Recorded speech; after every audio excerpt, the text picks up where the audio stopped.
Coming to you from the M&M Exterior Studio in Nooksville, Virginia, this is Flushing It Out with Samantha Spittle, the introvert's extrovert. She talks to people so you don't have to. For now. Welcome back to Flushing It Out with Samantha Spittle. This is Matt Jennings. I am the extrovert's introvert, and this is the first ever reverse podcast. Reverse. I wish I had a song to go with, but I don't. So, just back it up, back it up. Like a truck. Yeah. Yeah. That's Melody. Yeah, she has chiming in. Dumps like a truck. Dumps like a truck. Guys like, what?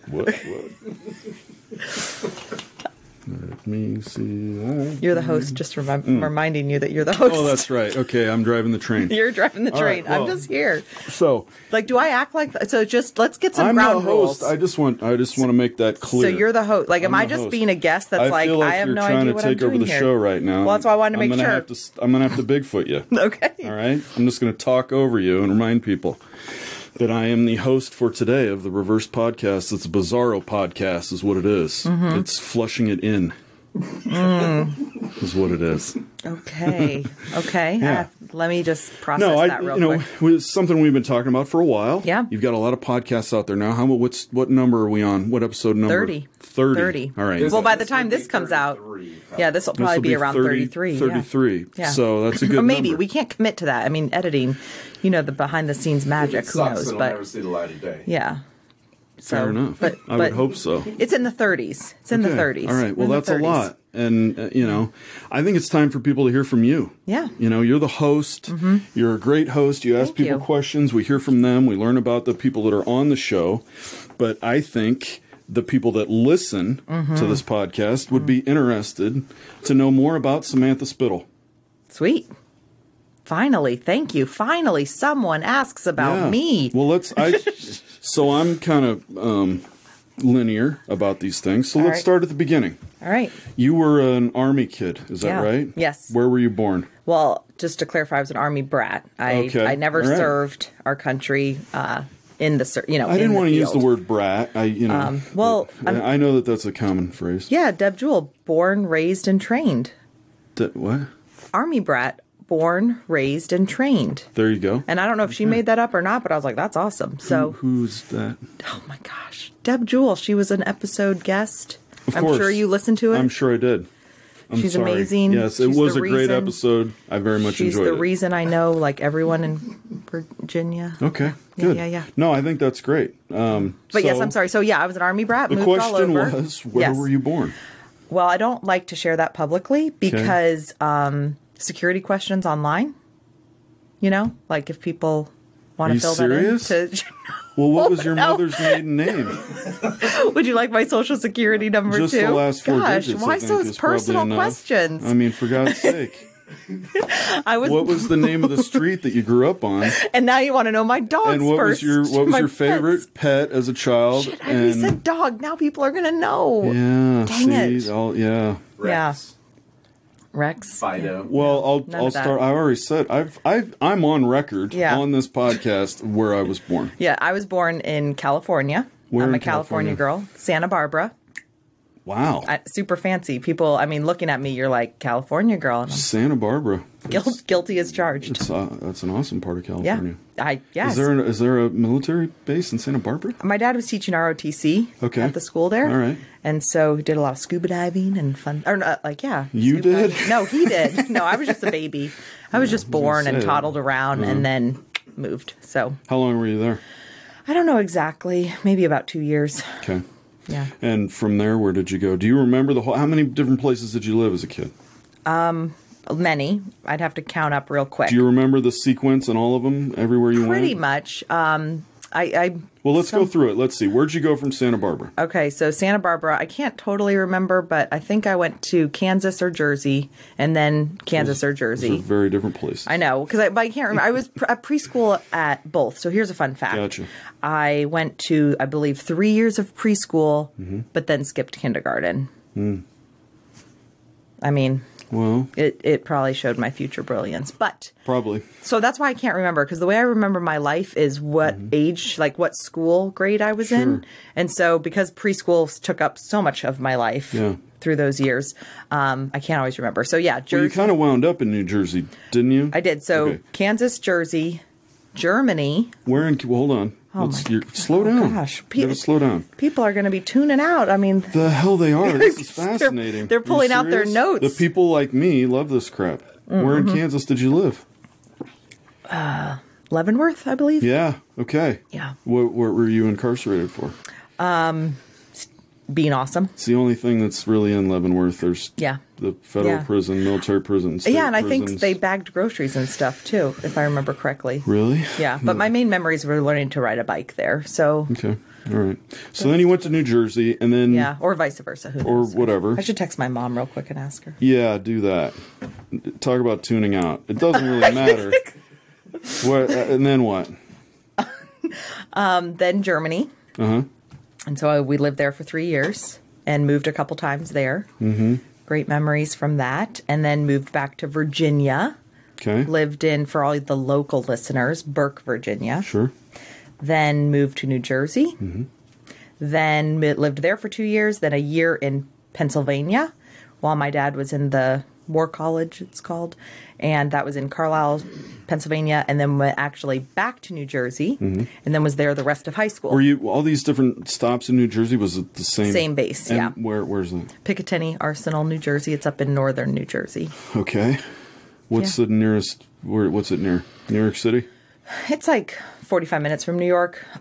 Just kind of a straight shot, west. But Morristown is kind of the city that we would go to dinner in high school, because that's all you did was drive to go eat. Yeah. But yeah, and then college at Virginia Tech down here, and then after Virginia Tech graduated, went back up to New Jersey. How did you slow down? Oh, well, okay. So you graduated high school in New Jersey. Yes. How long were you in New Jersey then? Like total? Well, no, from like when you did you go in the middle of high school? Like how? I was there. So I moved. I was there 6th and 7th grade. Went away for 8th grade for the year my dad was in that one school in Pennsylvania. Then went back to New Jersey, 9th through 12th. Well, that's good. Yeah, at least you got to go to high school in one place. Yeah, we thought we were going to move though between sophomore and junior. Yeah, and then ended up having a change. So that's a fun little fact. That's the first time I remember saying the F word in front of my parents. Was that I don't want to move or what? No, it was the opposite. So this is actually a very insightful to the way my family operated and was raised, and I think how I am to this day. So we moved around a lot, and we'll be the judge of how insightful it is.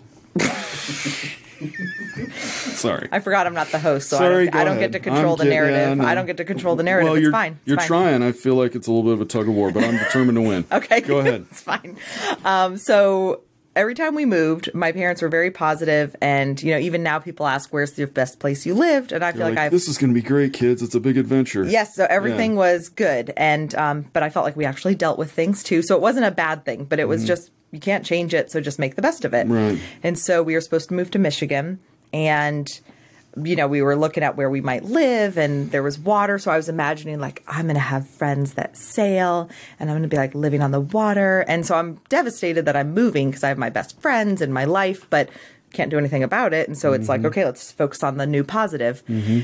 And so, and I don't know if I want to share this publicly or not, but a guy I had a crush on in 8th grade. Apparently, I think he lived there. So I was also in Michigan. Yeah, in Michigan. His family was stationed there too. So I was like kind of excited that he was going to be there. So I thought, oh my gosh. Well, that is a good reason. I'm going to rekindle this romance. As a 9th grader to move across country. Yeah, exactly. I was following him. It was a rom-com in the making. So, so yeah, I was like psyched. I'm like, all right, let's make the best out of this. Who knows? There's this option of this guy that's not really an option, but let's pretend because you're in 10th grade.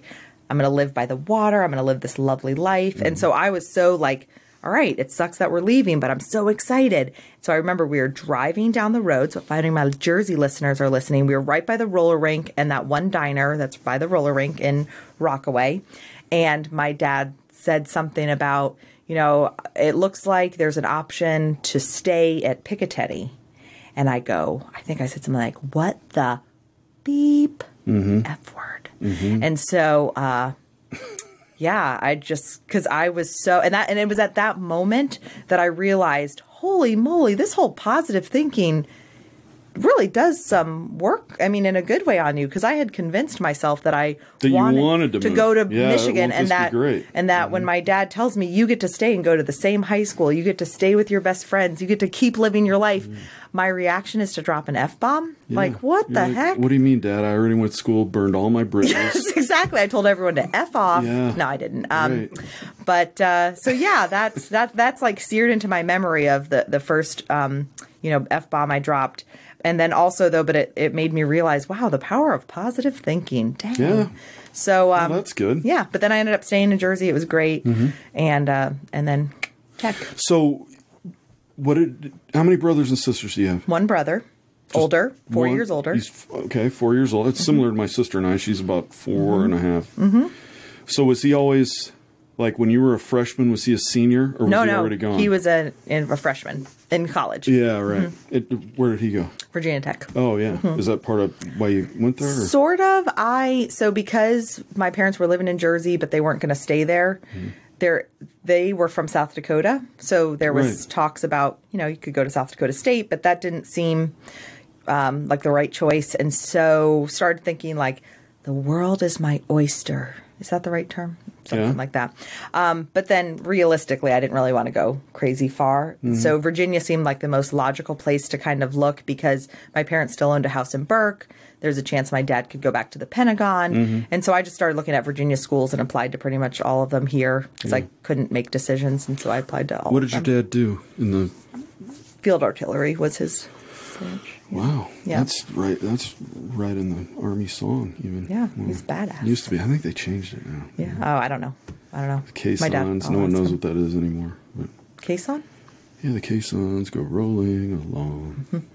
Over hill, over dale. What's a dale? Is that like a valley? I don't know.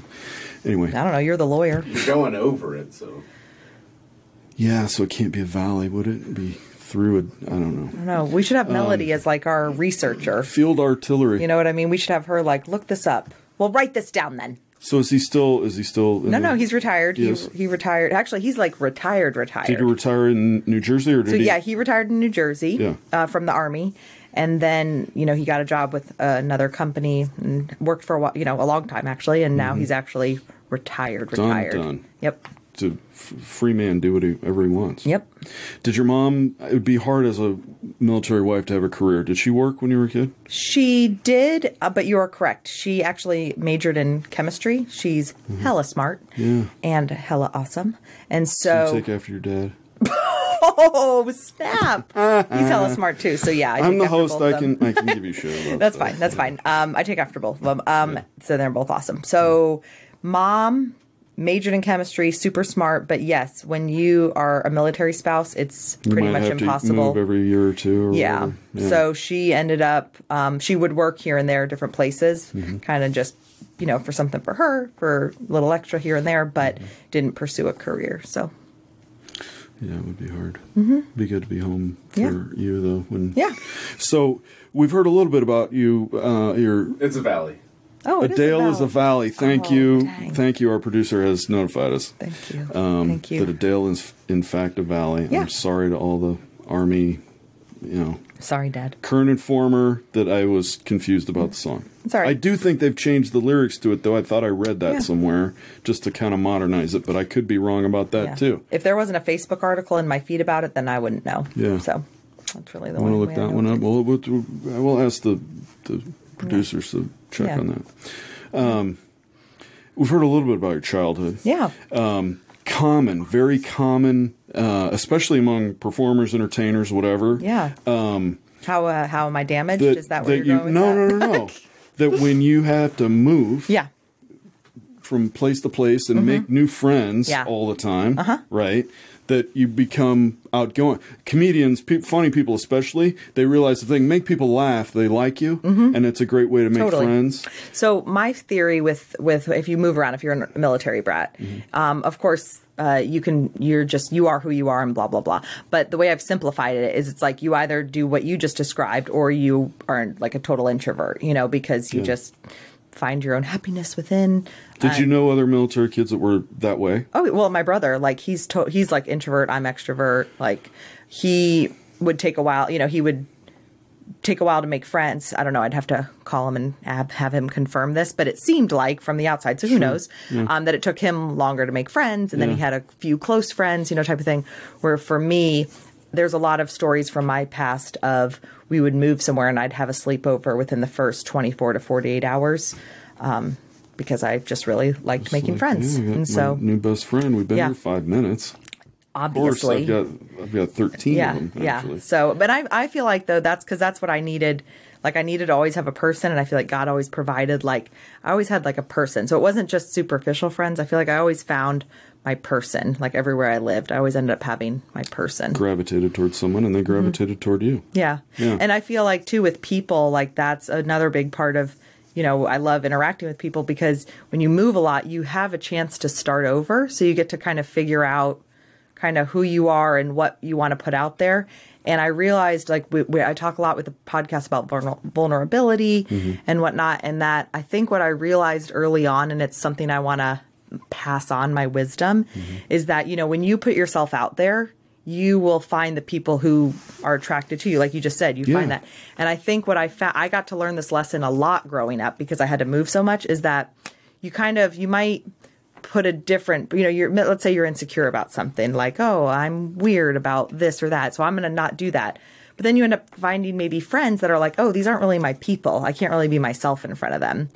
But then I would move. So then it's like, oh, I'm going to say my dumb jokes. I'm going to be crass or whatever. I'll just say that the dumb jokes in front of everybody, and the ones that laugh, they're the ones that'll think that I'll be friends with. Yes, exactly. So, and then the ones who don't, that make me feel like, I feel dumb for saying that. It's like, I think I learned early on, like, oh, they just aren't my people. I don't want to hang out with them. Yeah, like, screw them. Yeah, and then I talk shit about them. No, I'm just kidding. I don't. That's a good life skill, to be honest. I mean, I think there's a lot of people that spend a lot of time around people that are not right for them. And then you make it about you. Or trying to fit in with somebody. Why would you do that? Yeah. Well, and I think that's because your whole life, and now that I'm seeing it here, living in one place, if you don't get a chance to start over and try new things, like if you're, I was about to say stuck in one place, which is now how my kids may feel.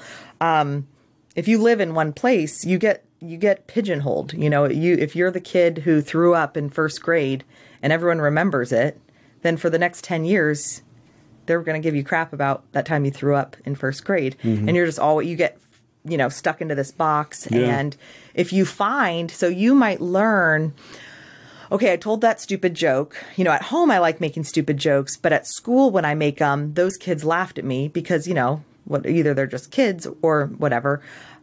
But then you tuck away that lesson of, oh, don't act like that in front of people because it'll make me feel bad. I won't have friends. It'll make me feel bad. And you don't get a chance to relearn that lesson. Just in your head, it's like, I can't act like that there. Where if you keep having chances to do that, I think you learn the lesson faster. The lesson you learn is, and it's like I'm sure it's a scientific thing. It's like the opposite of dopamine. I feel wires bad. Your brain, right? That made me feel bad. So I'm not going to do that again. Right. And then you have to unlearn, like, oh, when I'm myself, then I find my people. But I'm not so inhibited. Yes, but I think it takes a long time because, but when, like for me, for example, like I remember there's like 8th grade in particular, I ended up having some amazing friends in 8th grade in Pennsylvania, only living there 1 year. And I remember, though, I became friends with this one girl.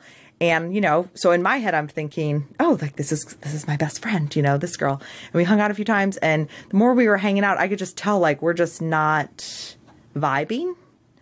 And ended up somehow, I don't know, just making different friends that were a better fit for me. And I don't remember why that worked out like that, but I just remember that feeling of, oh, this isn't a good fit. Yeah. And it was lucky that I think I was able to make that transition 8th grade. But had I not, then it's like you move to a new place and you're like, oh, I didn't like that. Let me try again to find more of my people. Yeah. So when you were a kid, did you learn the lesson of when I'm funny, when I'm silly, people laugh, and that feels good? Yeah, probably. I can't think of anything in particular because I think I've just always been like naturally amazing. Well, thank you for joining us on Flushing It Out. I think we'll just end right there. No, I can't think how to say. No, I don't remember. I don't have so I didn't grow up I think being a comedian or. I can't imagine that you weren't always. Really? I didn't have a shtick. I will. Okay, I'm going to give a true confession. You don't really have a shtick. That's what I mean. Well, other than the crapping your pants. Yeah, and that's not even. That's just I just old jokes die hard. But if nothing else is working for me, you can I can always fall back on that. Yeah, I always that. I will admit something. So this podcast is as I said many times, it's a journey, and I don't know if I've ever shared this. When I was pregnant with Riley, so that's 10 years ago, I used to tell a lot of funny stories, and shocker, a lot of them involved constipation and things like that, because that's funny and it's universal.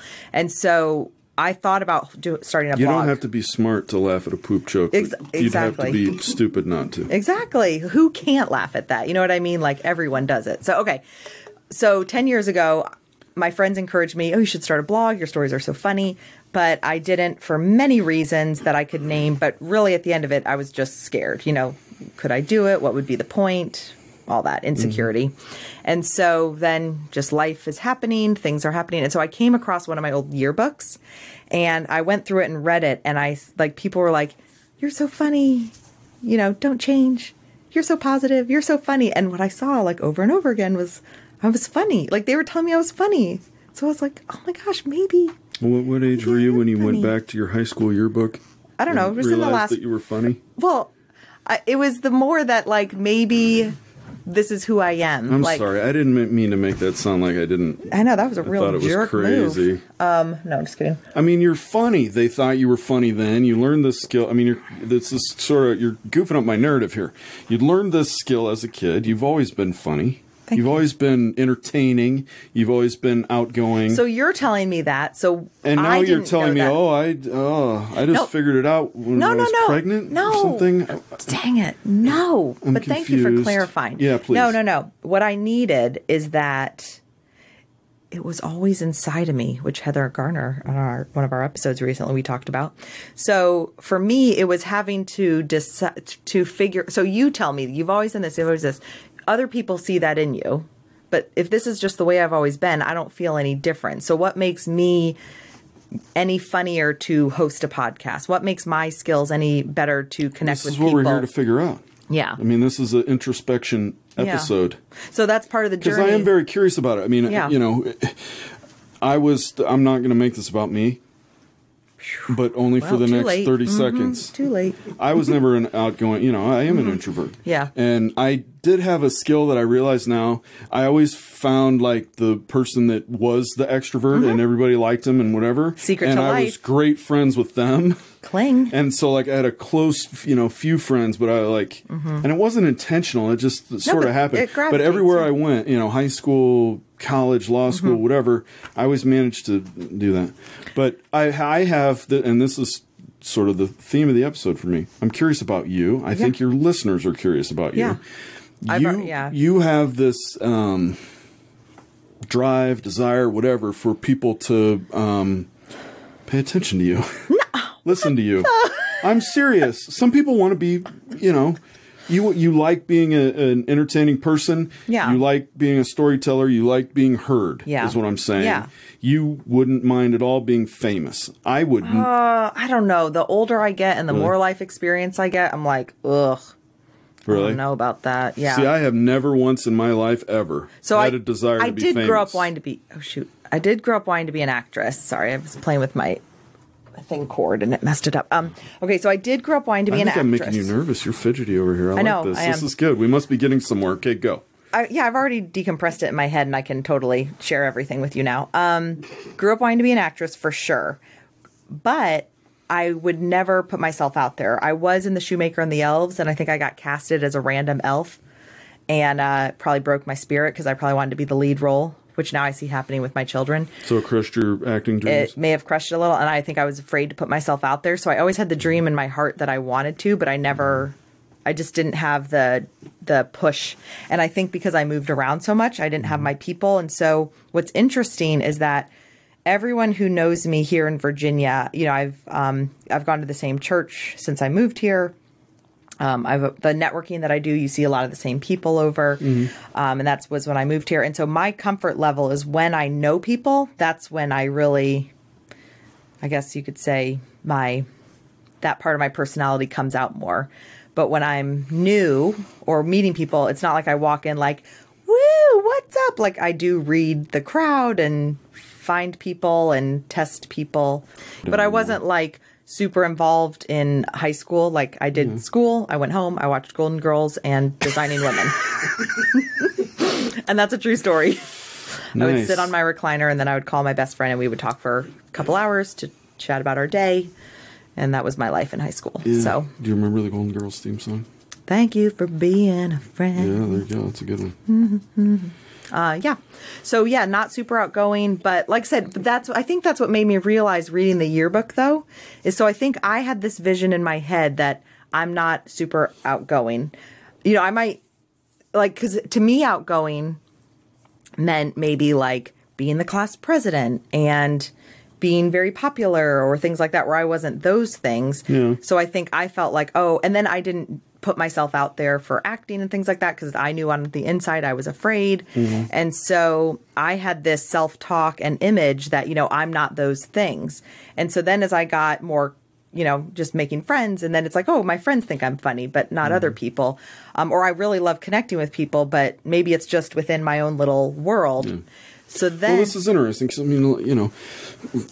it's a lifelong journey of self-discovery, isn't it? Yes, and that's why it ties into the yearbook, is because I was able to see that people who I just kind of knew through class or here and there, that they were saying, "Hey, you're funny." Like, I didn't have to be if I was funny then, maybe that's just part of who I am. All right, so we've kind of skipped off our timeline now, but this is fine. This is interesting. I tried to tie it together for you because you said it was all over the... Now you don't care? We skipped college altogether. We skipped your whatever. So anyway, you went to Virginia Tech. Yeah.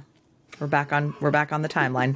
Why? We talked a little bit about why you went So I had to apply. Your brother was there. So the fun story of that is the week, and just my mom's awesome. So the week before, I applied to all the Virginia schools, and it came down to Tech and JMU, were the two schools, James Madison University. Which is in? Harrisonburg. And I was dead set on JMU. I loved it, probably mostly for the colors. And it just... Like purple? Purple and yellow, I think. Yeah, and I don't know, it just seemed cool. Gold? I don't know. Yeah. They look the same as Lake Braddock, which is the high school I would have gone to in Burke. And I think there was some like subconscious stuff. I was thinking the Lakers, but okay. Yeah, definitely that too.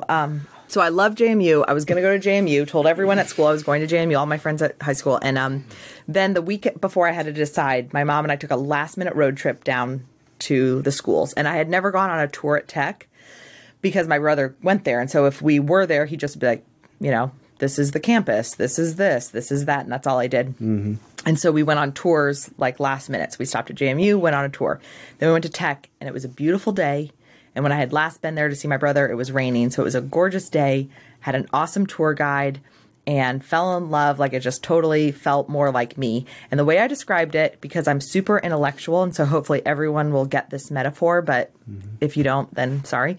I thought about it, and I thought, JMU is like Abercrombie, where Virginia Tech is like the whole mall. And I don't want to go to just one store. I want to go to the whole mall. And that also goes down to my commitment issues if I didn't know what my major wanted to be. Fair enough, yeah. No, I get that. And I liked the idea of starting in the drill field, which is the big center quad area. I like the idea that you could start at one end of the drill field and you could hear people talking about engineering and quantum drill physics. Field was Virginia Tech. Is it a big ROTC? It's got a Corps of Cadets. Oh, so it's like really? a military. It's like a mini military so it's like school. Texas A&M. They're the only two schools. Yeah. That have it. Yeah. Really? Texas A&M. Yeah, Texas A&M. That's like it's hardcore. It's hardcore. So it's a big field, and so one end you could start hearing about aerodynamics and whatnot, quantum physics, and then by the time you get to the other side, you could be talking about milk science, dairy production, udders, and things like that. I just thought that was cool. And just milking. Yeah. And so I just loved the idea. And I think that kind of speaks to who I am today and with the podcast and everything, that this idea of niching down to just talking about one topic or one type of person, that just doesn't feel, that's just not me. I think it's the moving around so much, making so many different types of friends and meeting so many different people, with college, wanting to be around an environment with lots of different people. Yeah. I just haven't wanted to feel that this is my lane. So your brother had been to Tech. Was he still there when you went? For 1 semester. Okay. So he's 4.5 years. What did he, was he? Engineering, mechanical, yeah. Is the Greek system a big deal at Virginia Tech? Maybe, but it wasn't for me. Yeah. Yeah, no, because I just found, it wasn't my huge. Circle. No. It existed, but it wasn't. Yeah. See, Melody and I both went to schools where it was huge. Well, so my best friend went to a smaller school, and it was huge, and it's like you didn't have a social life if you weren't in one. Yeah, I mean, that wasn't true. That wasn't true where we went. It may not have been true for them, it was a big deal. Life. And my parents had both gone to Iowa State, and they both, I mean, back then... Wait, is this a podcast about you or me? I'm confused. So anyway, well, I keep trying to make it about you, but you keep not answering my questions. What are you talking about? I'm providing so much information. I'm sorry, go on. So what house were you in? I was a TK. I did go to a lot of frat parties, though. Like I didn't join. I wasn't a part of any sorority, but everyone. So it actually is kind of a big deal because they host all the parties for at least the freshmen. Yeah, sure. But there's enough people that I think you kind of find. Well, they used to back when we were in college, and now who knows what they do? Dry and all this kind of stuff. It's, I didn't know that. I mean, yeah, our house was technically. Dry, except it wasn't. I don't know if it's teak, but what would make it a really fun transition is my memory of going to a teak party at Tech. Should actually Google. It really might be teak. I went to a teak party. There's a lot of rhyme. It could be teak or deek or pike or... Yeah, they're all the eeks and icks and whatnot. Yeah. So I go to this party. I wore my friend's coat. It was a zebra print coat because we're talking late 90s, early 2000s time frame. So, of course... zebra print coat, very in. Maybe it is now. Who knows? So I'm walking down the stairs because the party was in the basement. Do you still have the coat? No, it was my friend's. I borrowed it. Oh, okay. Super cute. I'm feeling so awesome. I'm walking down the stairs. Did you have to talk that way? Well, I just want to get you in the zone of like where I was a freshman going to a party. When you put on that coat, it was just like, oh amazing. My God. I look so good in this coat. So good. Okay. So I'm so confident. I'm walking in. My friends are there. And sober, too. I need to say, and this is legit, like I was sober. So I'm walking there. I'm going down the stairs in my zebra print coat. And I get about 3 stairs from the bottom, trip, and fall onto the floor. And I've never gotten up so fast, threw off the coat in the corner, and was like, for the rest of the night, I was like, did you see that girl in the zebra coat who fell down? Oh, my gosh. Give it back to your friend. You look better in this. You should wear it. I don't think she wore like. Oh my God. I'm not that much of a jerk. What self-awareness? That's hilarious. So yeah, you're like, I'm so noticeable in this zebra coat. Oh my gosh, I threw it off. I just did an embarrassing thing. I'm going to get rid of the coat. I threw it in the corner, and then I talked about it all night, but as if it was someone else. I was joking. If they knew it was me, I didn't care. But if you're ever trying to escape the police on foot, I think you're going to get away. I'm sure as heck not going to get away running. You'll have changed your appearance by the time you get to the subway platform. I'm pretty sure. I'm actually going to start wearing a zebra coat just for that reason, so that if something happens, I take it off and suddenly my identity is changed. Yeah, or a reversible one. That'd be even better. Oh, yeah. Yeah, cheetah print, zebra print. She's wearing a coat, but it's not zebra coat. So it's definitely not her. It's like orange. Yeah. The police will be interviewing Samantha going, can you describe the suspect? She was wearing a zebra print coat. Yeah, and you're like, I think she went that way. And then you'll see, you'll get away. Yeah. Yeah, told you. Brilliant. Brilliant over here. Good. All right. So is the mystery of me solved? I mean, do you feel like you know me better? No, I don't feel like we're any closer, but we're getting there. So, enigma. All right, so we went, you're at Virginia Tech, okay? You were an English major, I think you told me. Well, at first I was undecided. Then I was interdisciplinary studies. Right. And then I had an awesome English teacher who became my English advisor. And she saw my inability to make a decision and said, girl, English is the way for you because she didn't say this, I said this. It may be a BA, but it's a BS major and you can do anything you want with it. So that seemed like a good fit for me, not knowing what I wanted to do. Okay. But feeling confident that I could make it work. If I wanted to go to law school, if I wanted to own a company. Because my dad told me that most CEOs have a liberal arts degrees because they think outside the box. So I clung to that, and I was like, yes, I do not see myself being a teacher, because my mom laughs to this day that I was an English major because she edited my papers and I never read any books. But I loved chit-chatting with people, so that's what I loved about English. You know, I went to a agriculture, engineering, science, and technology college too, and being an English major at those places is not maybe as rigorous you were an English as it major is too? at a liberal arts college. What? You were an English major? Yeah. But I did have to read books. I know, I read them in college. I'm saying, but no, I did lots Growing of up, work. you didn't read. Yeah, so my mom, when I became English, my mom was like, what? You don't even read? Why are you an English major? But I read in school. Yeah. So you're at Virginia Tech, you're an English major, you don't really have a plan for what you're going to do when you graduate. Correction or addition. Started doing Mary Kay between freshman and sophomore year. And so did it for about a year when I went back to college, then kind of just took a year off just because I was in college. So then towards the end of junior year when I was like, oh, I'm going to graduate soon, I have to figure out what the heck I'm going to do. I jumped back into my Mary Kay and decided I wanted to do that when I graduated. I liked the idea of having a business, but not actually having to like create a business. And I loved a lot about it. Positivity, encouraging, helping women, things like that. And so my senior year, I started working my business to start building it up so that when I graduated, I could do it full time. So even got college credit for it. So really? Yeah. It was, can't remember what the class was, but it was like, you know, I had to write a paper about it and read some books. But it was basically like a self-entrepreneur business type of class that I was able to put together to get some credit. So that was really cool. And then graduated, and then that's why I wanted to move to New Jersey after college, because my sales director who, you know, trained and mentored me, she lived up there, and then a bunch of her people that were training her and working with her team were all up there, and so I wanted to go learn from them and kind of be in their space. So when I moved up there, I knew that I didn't see myself staying in Jersey necessarily long term. Were your parents still there? No, at this point they were in Ohio. Okay. They had moved to Ohio, and so like I said, it was kind of like a business decision to know. A lot of my friends were moving to the D.C. area, getting jobs, and because I was pursuing that, I wanted to be around my mentors. Started building my business there. Slept on my friend's couch. Yeah. I had an awesome experience with it. All good things. Met amazing people, amazing life lessons. I feel like it's, you know, it's part of the pie, part of the puzzle or whatever of, you know, who I am and whatnot.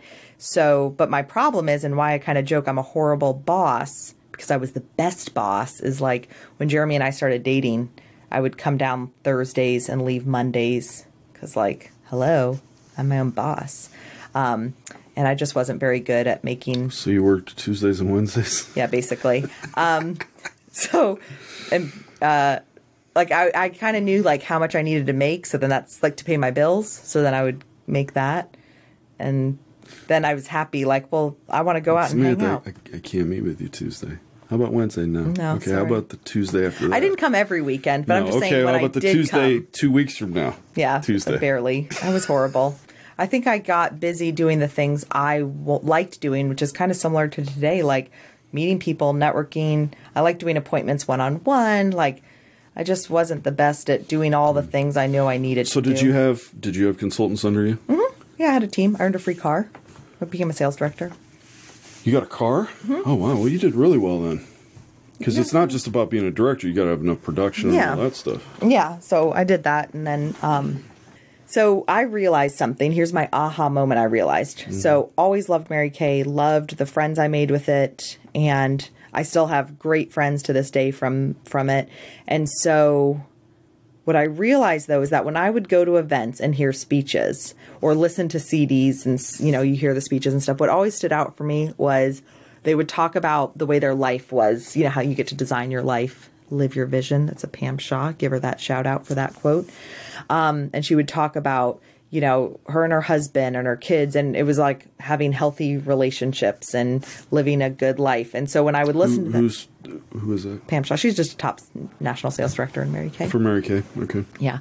And so I thought when I was single that, you know, I want to be the successful, big time, you know, person. Pink Cadillac. But what I realized after dating Jeremy, moving here and whatnot, and that I really wanted to have like a family, and not just have a family to check the block. I wanted a healthy, good family. I wanted to be a healthy, good person.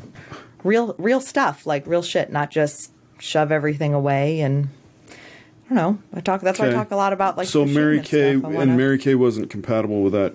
It was, but I'm saying me because I wasn't very ambitious.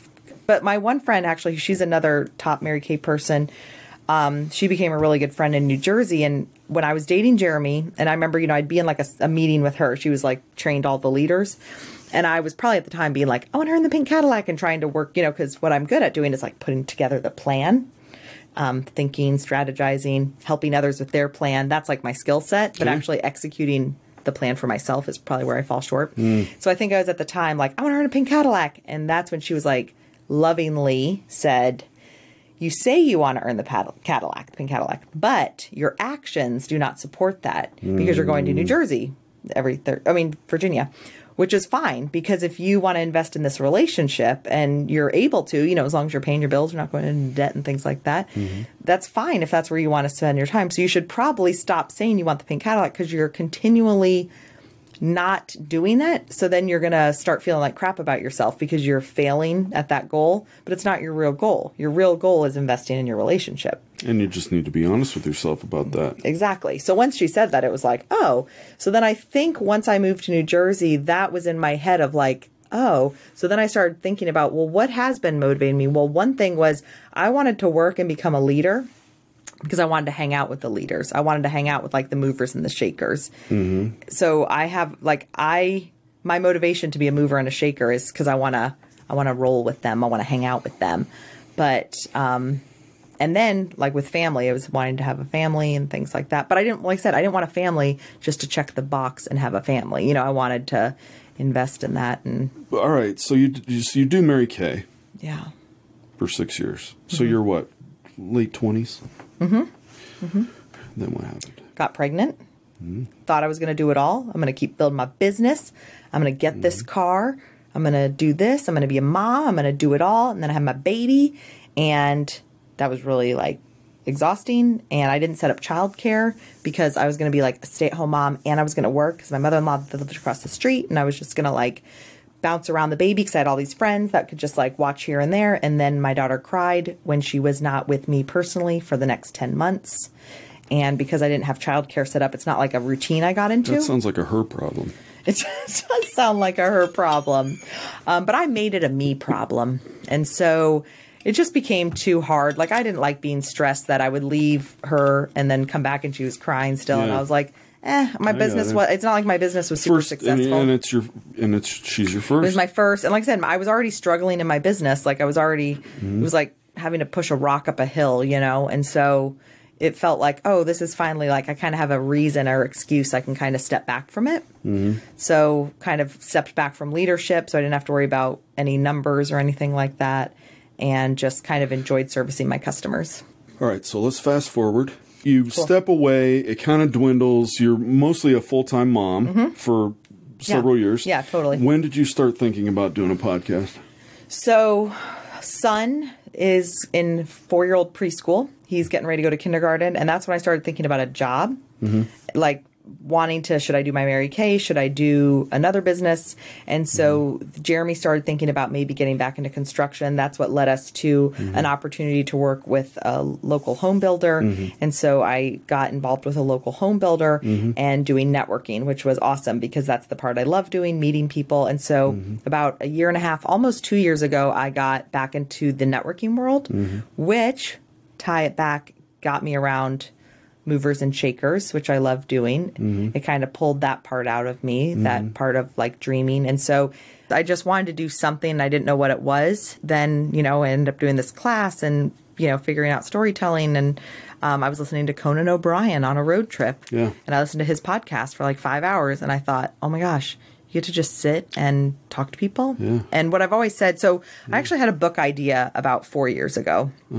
And, I was just involved with some people that one woman was writing a book and some people were working on projects. And so I thought, if I were to write a book, what would I write a book on? And at the time, I didn't feel like I had a lot of like crazy life experience, but I felt like I walked alongside or sat in the ashes or celebrated with people their life, because I just feel like God has blessed me with lots of awesome people in my life. And so I started thinking of this idea of, what if I wrote a book and each chapter was like a different person that's influenced my life because I've moved around my whole life, because I meet so many different people, because I love connecting with so many different people. This idea of the book was born. But of course, it's a great idea. Thank you. I think it's a great idea. Oh, good. Well, let's keep talking about it. So I did what I always do with great ideas. I tucked it away and did nothing with it.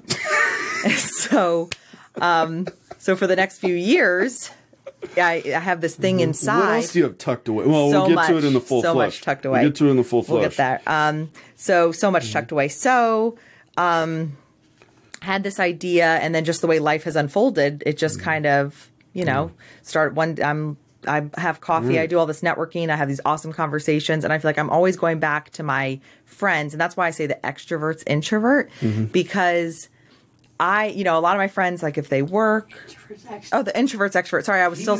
I know. I'm sorry. I know it's the Bizarro. Okay. I'm sorry. It's the introvert's extrovert. The reason I say the introvert's extrovert is because what I feel like I've done pretty much my whole life is I go out and talk to everybody. I have lunch with people, I network, I have coffee, and blah blah blah. And then you just gossip to everybody, totally, so they all know everyone else's business. No, I try. No, that wasn't what you were going to say. I'm sorry. No, they glean all this ahead. wisdom. I'm sorry. They give all this wisdom to me and this life experience and these life lessons. Like I see them doing this stuff and you don't do that, by the way. Okay, I would not consider I was like, you are you gossip. implying? I know. I was totally teasing. I was like, oh shit, it's only sorry. funny because it's not true. Oh, okay. Well, thank you for telling the listeners that. If you really were, I wouldn't have made that joke because okay, cool. It would have been awkward. Thank you. Yeah. So yes, it's not awkward now. Melody just said so. I feel like I get all this stuff, and then I go back to people, and I'm telling them all this, what I think is great advice and great wisdom, but it's not mine. It's from other people, like that. I want to pass it on to other people, and so but they don't have the energy. Is the perfect venue for that. So once I was listening to Conan, I was like, yes, all right, I can record the conversations that I'm having. All right. So my niece is 9. Okay, same age as my daughter. My sister told me recently, she's a performer. She loves it. She's in, dance, a mini-me, recitals and stuff like that. And she's not at all, has no stage fright, whatever, loves it, and has already announced that that's what she wants to do. She wants to be a performer, entertainer person. She's 9. Who knows? But my sister encourages that if that's, path she wants to pursue. So my thesis going into this podcast was that was you. And I feel like that's been shot down a little bit. Totally. So that's great because we've, it wasn't really you. Yeah. You've sort of come to this organically over time and through self-reflection and self-discovery. My form of performing. That wasn't really a question. It wasn't. Oh, okay. Never mind. I had an insight I was going to share, but never mind. Please. No, I'm just teasing you. I'm just teasing you. So something that, So yes, I did grow up wanting to be an actor, but I didn't pursue it.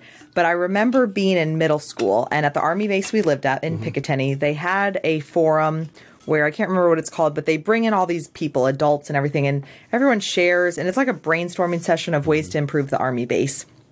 And they wanted a couple kids to come that were involved in the youth group program because there was a teen center at the Army base where the kids could hang out. And so they wanted some kids to come to kind of give their input. And so I was in a small group for the day. It was like a full day. I got to miss school. Lunch was catered. And if food's involved, I'm there. So it was the best day ever.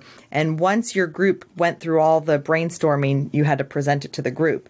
And so when they were like asking for someone to present, I'm probably in 7th grade at this point. And I was like, yes, I would love to tell all of our ideas to this whole room of people. And that didn't seem strange to me. Like I was excited to share and talk in front of the group and stuff. So I think, there was definitely that element of wanting to do that. And I remember thinking they were also thankful for me to do it. So at the time though, I thought they are letting me, give this talk because I'm so amazing. Like, they're picking the best at the table to give the presentation. And then I think it wasn't too long after that, it dawned on me that none of them wanted to talk in front of the room of people. because they were all like nervous to talk or didn't like talking. Both of those things can be true. Thank you. Yeah. So, well, I'll tell you, when we went to the first storytelling event, I'd never seen you do that exactly. And as I do, I was nervous for you. Everyone was so nervous for me. Because everyone got so drunk for me, and I was sober. I don't remember that part. Yes. Okay. Oh, yes. My one friend was like, I almost threw up looking at you. Just looking at you, I almost threw up for you. I was glad I didn't know you guys threw up for you. Yeah, like it made her so nervous just looking at me. All right. I was like, I didn't know. Thank God. Just looking at you, I almost threw up. What does that mean? Just so nervous. I didn't know you guys. I'm glad I didn't know. I thought you all believed in me. You. That's why I thought you all were there. I got you. I would have been. Well, we did, it's you could have gotten up on stage and died for all, who knows? Yeah.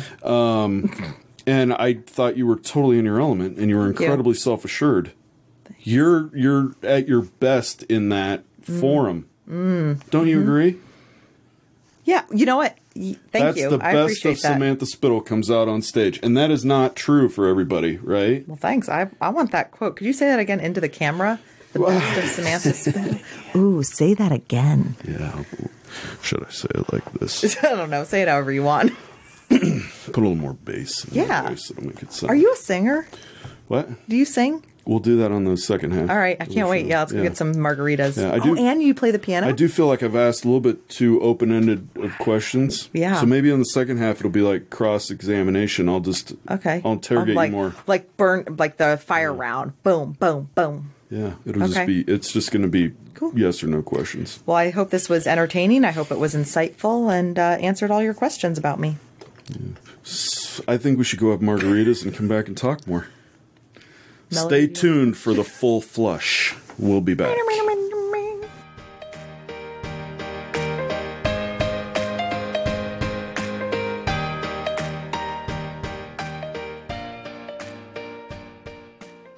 And that's a wrap for now. Thanks for listening to Flushing It Out with Samantha Spittle. Music provided by twinmusicom.org. Song titled Night at the Dance Hall. Sound editing by me, Jeremy Spittle. A special thanks to our studio sponsor, M&M Exteriors. Visit their website at mmexteriors.com for all of your roofing, siding, and gutter needs in the Northern Virginia area. Visit our website at flushingitout.com and be sure to subscribe. This has been a Spitfire production. That was the greatest thing I've ever heard. Don't forget to check out the after show on the Full Flush bonus episode where Samantha and I continue the conversation with our guest. You can find the Full Flush episode right here on Flushing It Out every Friday.